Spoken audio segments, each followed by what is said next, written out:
Hi friends, it's Mr. Alex from Adams Memorial Library, and I'm back for our final Art Attack art project of the summer. This week we're going to be making a pirate map, so if you have our Art Attack kit for friends who are ages 11 and up, then be sure to grab that now and I'll show you what supplies we'll need. If you don't have one of our kits, that's okay too, because you can always follow along with supplies from home. But regardless of what you're using, let me show you what we'll need, and we'll get started. In order to make our pirate map, we are going to need just a few things. First, we'll need a sheet of paper, and I'm using this smaller sheet of paper to demonstrate how to do this art project, but you should have a larger rolled sheet of paper if you have our craft bag for Art Attack. Then you're going to need a pencil, a marker, and most importantly, some tea. Now in the art kit, we have 2 tea bags for you to use, and mine have already been brewed in this cup of tea here. I suggest boiling your water and then brewing the tea for at least 5 minutes so that it's nice and strong. Now, the method that I'm going to use to spread the tea onto our paper, we're going to use a paintbrush here. So if you have one, be sure to grab that as well. But once you've got all that, we'll get started making our pirate map. As you probably saw in the part of this video where I talked about the supplies for our project, I also have this piece of cardboard here. And that's going to be really important for the first step of our project because we are going to soak our piece of paper that we're making our map out of in tea, and we definitely don't want to get that all over our table. Now, as I mentioned, the method that I'm going to use to soak our paper in tea is that I'm just going to apply the tea like paint with this sponge dauber here. But if you don't have a brush at home, you can also get a bin or a tray or some other container and simply fill it with your tea. Again, make sure it's nice and strong, and then dip the paper in it and let it soak. But I think that this method works best. It keeps the paper from getting too soggy and ruined. So we're going to go ahead. We're going to take our sponge dauber. We're going to dip it into our tea, and then we're just going to apply it to our paper. Now, you don't want the tea to be running all over your project. You don't want it to be completely soaked, but it actually doesn't matter if we have a lot of tea in one particular area, because as the project is going, it will stain differently throughout the paper. Some areas will stain heavier, some will be a little bit lighter, and that's going to add character to your map. Because really, what we want to do is give the appearance that this map is old, that it's been weathered, that it's been used. And adding our tea in different degrees of, in different amounts is going to definitely help us create that effect. So I'm just brushing my tea on like this. And again, you can do it very neatly. You can do it sort of chaotically like I am with not a whole lot of rhyme or reason. Because again, it's going to create a look that it has been used and weathered. Once I've applied tea to my whole map surface, then I'm going to go back through, and any place like here that I can see that the tea is laying and still very wet, I'm just going to gently brush that off so that it doesn't drip all over my surface. And then I'm going to take my piece of paper and flip it over, because we're going to want to do the exact same thing to the other side of our paper. Now, once we've done this, we're going to want to let our paper dry. I recommend letting it dry overnight. If you have a hairdryer or it's a particularly sunny day, you can also use those to speed along the process. But depending on how much time you have, like I said, just letting it sit out and dry will work just as well too. So again, I'm just going to be applying our tea all over this piece of paper. And we want it to be wet, but not completely drenched.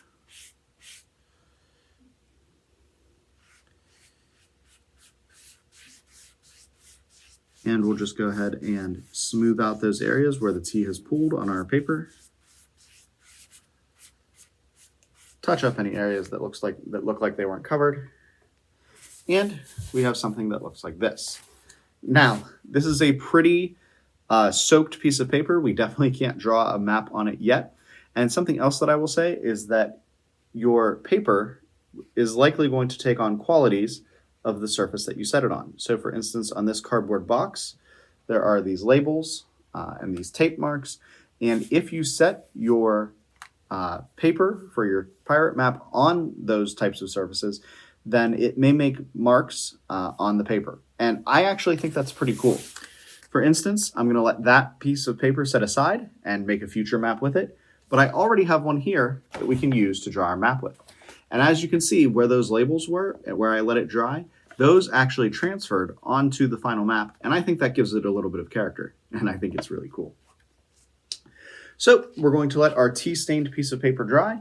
And our next step is going to be to draw our map. Now, there are two tools that you have to do this. You have a pencil and a marker. And what I suggest is drawing your map in pencil first. It's easy to erase, and it gives you an idea, it lets you have an idea of how to lay out your map.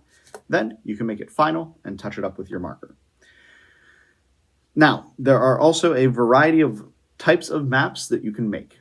So, for instance, I like to draw maps that are more artistic. They're more of a picture and just have a variety of different places. So, for instance, I might draw an island in the middle of my map, and then I might give it a little palm tree.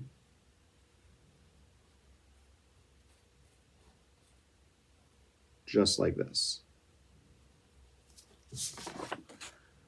But then I'll take my marker and go over my drawing. Now this is just a quick sketch here. Again, you may want to design out your whole map before you get started. And mine is a very illustrative style. There are all sorts of other types of maps, more realistic ones that you could create. You could create a topographical map or really any other kind of map that you wanted. And mine are all fantasy places. For instance, this little island with a palm tree, which I am going to label Palm Cove, is completely made up. I just came up with that out of my head, and it's a place on my map.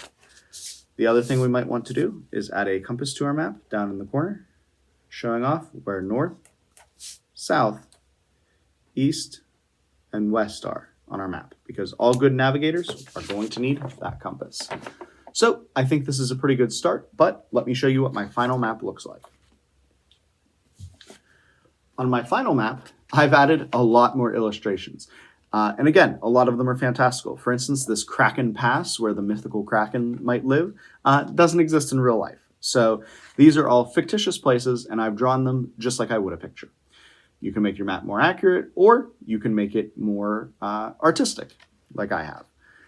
Something else that you'll notice I've done is, with an adult's help, I took a lighter or some matches, and I burned the edges of my paper like this.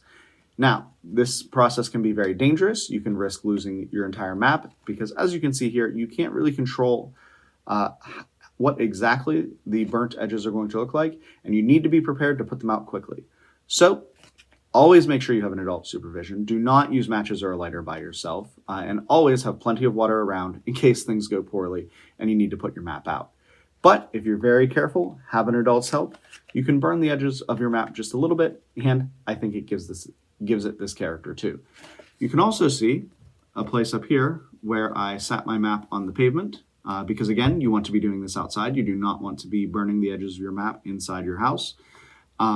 So take your adult, take your matches or lighter, head outside, and as you're doing this, I sat mine on the pavement, and therefore I have these pavement markings in here, which I think also add character.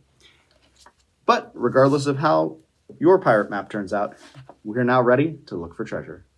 Well, friends, you saw the map that I created, but I'd love to see all the places in your imagination. So be sure to send pictures of your pirate map over to us using the Summer Reading Shutterbug badge if you're tracking your summer reading experience on Beanstack.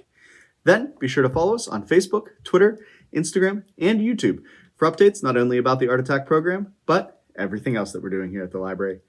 And as always, happy crafting, everybody.